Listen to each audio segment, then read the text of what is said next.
Dear student, good morning all of you. प्रतियोगिता संसार में आप सभी का स्वागत है। आज का हमारा अध्ययन विषय है नगरीय भूगोल और इसके अंतर्गत हम अध्ययन करेंगे नगरीय भूगोल की उत्पत्ति और विकास, यानी कि नगरीय भूगोल का जो उत्पत्ति है और विकास है वो किस प्रकार से हुआ है, इसका अध्ययन करेंगे। तो चलिए आज का क्लास स्टार्ट करते हैं। तो सबसे पहले हम अध्ययन करेंगे पश्चिमी देशों में नगरीय भूगोल का विकास किस प्रकार से हुआ है। इसके पश्चात जो द्वितीय विश्व युद्ध है उसके पश्चात नगरीय भूगोल का विकास और भारत में नगरीय भूगोल का विकास, ये 3 पॉइंट इसके अंतर्गत देखेंगे। फर्स्ट है पश्चिमी देशों में नगरीय भूगोल का विकास। तो पश्चिम देशों में सबसे पहले जो फ्रेडरिक रेटजेल है उनकी पुस्तक एंथ्रोपो जियोग्राफी में जो नगरों का विवेचन है उसका भौगोलिक अध्ययन किया गया था। यहीं से प्रारंभ हुआ, जर्मनी से। इसके पश्चात सेकेंड में है वो है 1886 में F.V. रिच्थोफन, इन्होंने नगर की भौगोलिक परिभाषा दी। इसके पश्चात जो नेक्स्ट है वो है हेटनर, जो 1895 और 1902 में नगरों के कार्यात्मक वर्गीकरण और उसके विकास पर और आर्थिक सांस्कृतिक परिस्थितियों के प्रभाव पर मूल्यांकन किया और एक बात स्वीकार किया कि नगर का जो कार्य का आधार है वो एक दूसरे से विभिन्नता स्थापित करते हैं, यानी कि नगर जो है वो क्या है, कार्यों के आधार पर एक दूसरे से भिन्नता यानी कि अलग अलग होते हैं। कुछ नगर ज़्यादा विकसित होते हैं, कुछ नगर विकासशील होते हैं। फिर नेक्स्ट है 1899 स्लूटर के अनुसार। तो स्लूटर ने नगरों की आकारिकी को नगरीय भूगोल में शामिल किया। इस प्रकार से इसका विकास हुआ। फिर है 1907 में जो मार्क जेफरसन है उन्होंने नगरों की उत्पत्ति और जो नगरीय जनसंख्या है उसका वितरण पर प्रकाश डाला और जो प्रधान नगर का सिद्धांत है उसको प्रतिपादित किया, जिससे नगरीय भूगोल के विकास में महत्वपूर्ण योगदान हुआ। फिर है 1911 में पैट्रिक गेडिस। तो पैट्रिक गेडिस ने नगरीय भूगोल की जो नगरीय नियोजन क्षेत्र है उस पर अधिक बल दिया। उन्होंने नगर और उसके भौतिक सामाजिक जो पर्यावरण है उसके अंतर संबंधों का आकलन किया। इसके पश्चात आता है पैट्रिक गेडिस ने 1915 में एक पुस्तक का प्रकाशन किया जिसमें है सिटीज इन इवोल्यूशन, यानी कि नगरी का विकास या नगरों का विकास, इस नाम से एक पुस्तक का प्रकाशन किया जिससे जो नगरीय भूगोल है उसका विकास हुआ। इसके पश्चात है अन्य कुछ विद्वान है पश्चिमी, उनका नाम भी देख लेते हैं। तो उनमें है पार्क और बर्गेस 1920 में, और 1924 में है रूसो, जो नगरीय भूगोल के विषय वस्तु और नगरों का वर्गीकरण इस पर कुछ लेख प्रस्तुत किए। इसके पश्चात है 1926 में पीरी लावेदान, और इसके पश्चात है क्रिस्टालर, जिसके बारे में आप सभी को पता है। उन्होंने दक्षिण जर्मनी के क्षेत्र का वर्णन किया है या केंद्र स्थल सिद्धांत का प्रतिपादन किया है। इसके पश्चात है 1938 में पीआर क्रोवे, और 1938 में मम्फोर्ड, और 1939 में होवन हायट। इन सभी ने किसी न किसी प्रकार से उसमें योगदान दिया। ये सभी पश्चिमी विद्वान हैं। और 1945 में सीडी हैरिस और उर्मैन, इन्होंने बहुनाभिकीय सिद्धांत दिया। इस प्रकार से जो पश्चिमी विद्वान हैं उन्होंने नगरीय भूगोल की उत्पत्ति और विकास पर योगदान दिया। इसके पश्चात है द्वितीय विश्व युद्ध पश्चात नगरीय भूगोल का विकास। तो द्वितीय विश्व युद्ध के पश्चात नगरीय भूगोल का विकास, इसका अध्ययन करते हैं। इसमें फर्स्ट है एवरक्राम्बी। तो एवरक्राम्बी ने द्वितीय विश्व युद्ध के पश्चात नगर नियोजन के आधार पर जो लंदन नगर है उसका योजना तैयार किया, यानी कि लंदन नगर का नगर नियोजन का योजना तैयार किया। इसके पश्चात है जो द्वितीय विश्व युद्ध है वहाँ पर क्या होता है, बहुत जनधन की हानि हुई थी। तो इसी के पश्चात वो क्या किया, लंदन नगर का योजना तैयार किया, सबसे प्रारंभ है। इसके पश्चात आता है 1947 में जो R.E. डिकिंस है उन्होंने नगरीय भूगोल की 4 प्रमुख समस्याओं को दर्शाया या प्रस्तुत किया, जिसमें फर्स्ट है जो बस्ती केंद्र है उसकी उत्पत्ति में जो उत्तरदायी कारक है भौतिक हो गया। भौतिक के अंतर्गत कौन, तापमान, वर्षा, मृदा, उच्चावास, ये सभी आ जाएंगे। और सांस्कृतिक परिस्थितियाँ, आपके जितने भी वातावरण हैं, सामाजिक परिस्थितियाँ हैं, ये सभी आ जाएंगे इसके अंतर्गत। आर्थिक क्रियाकलाप सभी, तो उनका अध्ययन, ये एक समस्या है।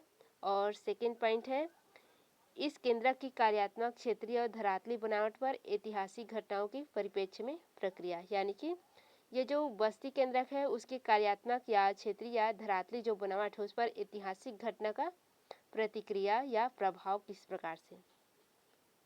इसके पश्चात है समकालीन बस्ती का संगठन और उद्भव, यानी कि उस समय के जो आसपास के समय है उसमें जो उस बस्ती है उसका उद्भव और विकास। फिर है नेक्स्ट जो समस्या है वो है बस्ती और उसके चारों ओर फैले हुए भूखंड जो है उसका अंतर संबंध। ये 4 समस्याएं का उजागर किया उन्होंने। इसके पश्चात आता है उसके साथ ही नगरीय भूगोल के विषय क्षेत्र और उसके प्रभाव क्षेत्र, उसका सीमांकन आदि पर भी एक लेख और ग्रंथ प्रस्तुत किया। उसके विषय क्षेत्र को तो आप विषय क्षेत्र के अंतर्गत अभी अध्ययन कर चुके हैं, जिसमें इन्हीं सभी पॉइंट को अंतर संबंधित किया है। फिर है 1948 में प्रोफेसर एफ जॉर्ज चैबोर्ड, तो उन्होंने इसके विषय क्षेत्र के अंतर्गत 3 विषय क्षेत्र में प्रकाश डाला है। एक है नगर के कार्य, फिर नगरीय भूदृश्य और उसका प्रादुर्भाव यानी कि उत्पत्ति, और बाह्य क्षेत्रों से संबंध। ये 3 विषय क्षेत्र बताए उन्होंने। फिर है 1949 में ग्रिफिथ टेलर, तो ग्रिफिथ टेलर ने नगरीय भूगोल नामक एक ग्रंथ का प्रकाशन किया जिसे अर्बन ज्योग्राफी कहते हैं। इन्होंने इसमें विषय क्षेत्र नगरों के विकास, उसकी स्थिति, प्राकृतिक कारकों और उसके प्रभाव को स्पष्ट किया, जिससे क्या हुआ, नगरीय भूगोल का विकास अधिक हुआ। इसके पश्चात 1952 में जो जॉर्ज फेरी है या फेरी जॉर्ज है, उन्होंने क्या किया, पश्चिमी यूरोप, लैटिन अमेरिका, मध्य पूर्व कम्युनिस्ट क्षेत्र, इनके नगरों का प्रतीकात्मक प्रारूप पर प्रकाश डाला, यानी कि उसके जो स्वरूप है उस पर क्या किया, प्रकाश डाला। इसके पश्चात आता है 1952 में, तो क्लार्क और इवांस, ये महत्वपूर्ण विद्वान है अर्बन ज्योग्राफी का। इन्होंने नगरों के पारस्परिक दूरियों पर निकटतम पड़ोसी विधि का प्रतिपादन किया, यानी कि सीमांकन विधि है ये, जो प्रादेशिक नियोजन में पिछले वर्ष आप पढ़े हैं, निकटतम पड़ोसी विधि वही है। उसी सिद्धांत का प्रतिपादन किया, कब किया, 1954 में। प्रादेशिक नियोजन में आप इसे पढ़ चुके हैं 3rd सेमेस्टर में। फिर है नेक्स्ट जो पॉइंट है वो है 1956, वाल्टर रिजार्ट, इन्होंने क्या किया, इन्होंने आमलैंड की जो संकल्पना आप अधिवास भूगोल में या ग्रामीण अधिवास में पढ़े हैं, उसको क्या किया, उस विचारधारा का प्रतिपादन किया, नगरों का प्रभाव क्षेत्र, जिसे आमलैंड की संकल्पना के नाम से जानते हैं हम। फिर है 1957, गाटमैन महोदय, उन्होंने क्या किया, बृहद महानगर की संकल्पना का प्रतिपादन किया। इसके पश्चात आता है नेक्स्ट 1961 में, तो 1961 में जो गिब्स महोदय है, उन्होंने एक पुस्तक का प्रकाशन किया जिसका नाम था अर्बन रिसर्च मेथड, यानी कि नगरीय शोध विधि, इसका प्रकाशन किया। इसके पश्चात है 1965 में, तो 1965 में पी हैगेट ने एक और पुस्तक का प्रकाशन किया, उसका नाम है locational analysis in human geography, यानी कि मानव भूगोल की विश्लेषणात्मक अवस्थिति। ये सभी जो बुक है वो यूजीसी नेट के एग्जाम में भी पूछ चुके हैं, तो आप इसे अच्छे तरीके से याद कर लेंगे। इसके पश्चात आता है आपको 1962 में राय टर्नर, इन्होंने भारतीय नगरों की समस्या के संदर्भ में एक महत्वपूर्ण पुस्तक का प्रकाशन किया, इसका नाम है इंडियंस अर्बन फ्यूचर, यानी कि भारतीय नगर का भविष्य, इस नाम से। इसके पश्चात है नेक्स्ट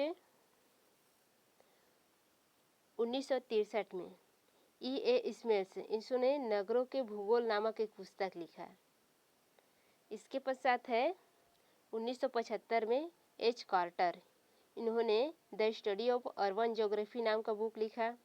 इसके पश्चात 1975 में ही जो R.M. नॉर्थम है, उन्होंने फिर से एक बुक लिखा अर्बन ज्योग्राफी का, और एक बुक को लिखा है जो ग्रिफिथ टेलर है, उन्होंने भी अर्बन ज्योग्राफी यानी कि नगरीय भूगोल का बुक लिखा, यानी कि 2 लेखक है जिन्होंने नगरीय भूगोल का बुक लिखा, एक जो ग्रिफिथ टेलर है उन्होंने, और एक R.M. नॉर्थम है, ये दोनों ने अर्बन ज्योग्राफी नामक बुक लिखा। लेकिन जो R.M. नॉर्थम है, इनके बुक से जो अर्बन ज्योग्राफी का बुक है या नगरीय भूगोल का बुक है, इससे जो नगरीय भूगोल के विषय क्षेत्र है उसको आधार मिला।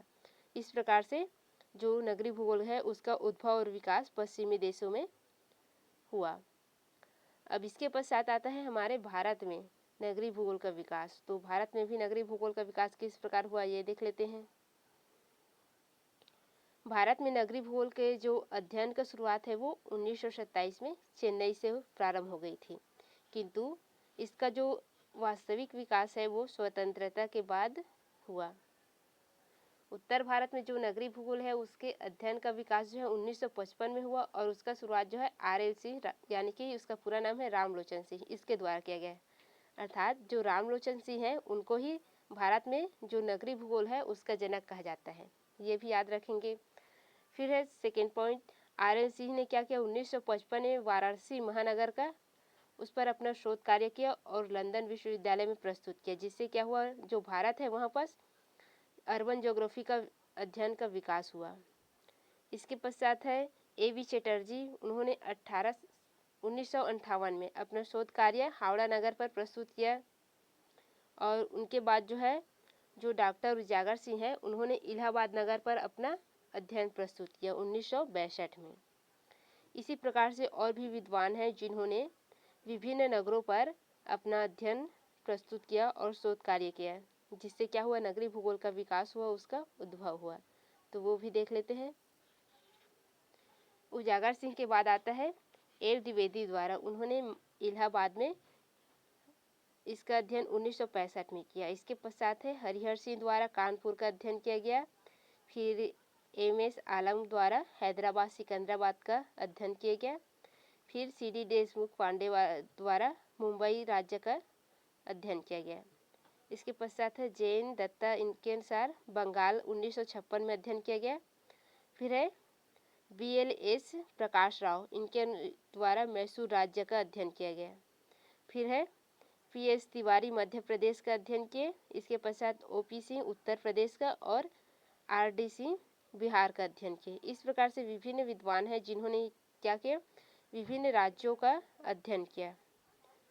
फिर इसके राष्ट्र में एक महत्वपूर्ण योगदान आता है प्रोफेसर रामलोचन सिंह ने 1968 में अंतर्राष्ट्रीय भौगोलिक संघ मानसून एशिया का ग्रामीण अधिवास है, उस आयोग का अध्यक्ष चुने गए। इस प्रकार से नगरीय भूगोल का विकास भारत में हुआ। तो आज का क्लास यहीं स्टॉप करते हैं। धन्यवाद।